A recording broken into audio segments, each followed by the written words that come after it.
அனைவருக்கும் வணக்கம். 7ஆம் வகுப்பு 3ஆம் பருவம் இயல் 3. நம்ம 2 செய்யுள் படித்தோம். என்னென்ன படித்தோம்னா, மழைப்பொழிவு எழுதியவர் கண்ணதாசன், தன்னை அறிதல் எழுதியவர் சேப்பிருந்தா 2 செய்யுள் படித்தோம் இல்லையா? அதிலிருந்து இப்போ கேள்வி பதில்கள் படிக்க போகிறோம். கேள்வி கேட்கும் பொழுது உங்களுக்கு பதில் ஞாபகம் வருதா பாருங்கள். ஒருவேளை உங்களுக்கு ஞாபகம் வரலைன்னா நீங்கள் ஒரு முறை புக் எடுத்து படித்து பாருங்கள். இல்லைன்னா வீடியோ ஒரு முறை கேட்டு பார்த்துட்டு இந்த கேள்விகளுக்கு பதில் நீங்கள் எழுதலாம். சரிங்களா? முதல் கேள்வி பாருங்க. மனித வாழ்க்கையில் தேவைப்படுவது. இதற்கான பதில் ஆப்ஷன் பி, பொறுமை. பொறுமையாக வாழ்வோம் அப்படின்னா விண்ணையும் மண்ணையும் நம்ம ஆளுகை செய்யலாம். 2வது கேள்வி பாருங்க. சாந்த குணம் உடையவர்கள் டேஸ் முழுவதையும் பெறுவர்.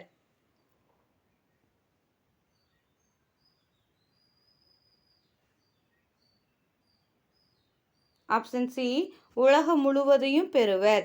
3வது கேள்வி பாருங்க. மழை அளவு பிரித்தெழுதுக.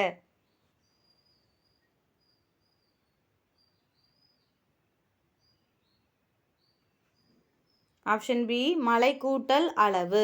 4வது கேள்வி. தன்னாடு பிரித்தெழுதுக.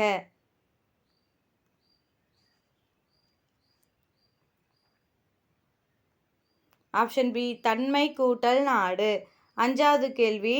கூடு கட்ட தெரியாத பறவை.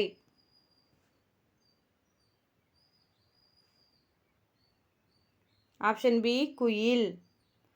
6வது கேள்வி. தான் ஒரு பிரித்தெழுதுக.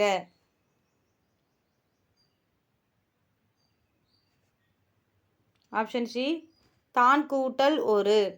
7வது கேள்வி. சாந்தம் பொருள் தருக.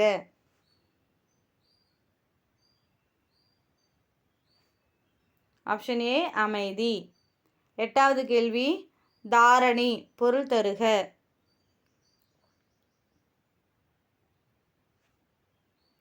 ஆப்ஷன் டி, அனைத்தும். தாரணினா உலகம், பூமினாலும் உலகம், வையம்னாலும் உலகம் தான். சரிங்களா? 9வது கேள்வி பாருங்க. கண்ணதாசன் சிறப்பு பெயர்.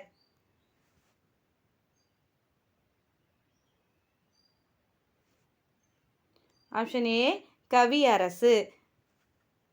10வது கேள்வி. இயேசு காவியம் எழுதியவர் யார்?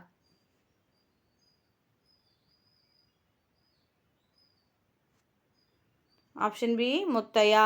கண்ணதாசன் அவர்களுடைய இயற்பெயர் முத்தையா. சரிங்களா? சிறப்பு பெயர் கவியரசு.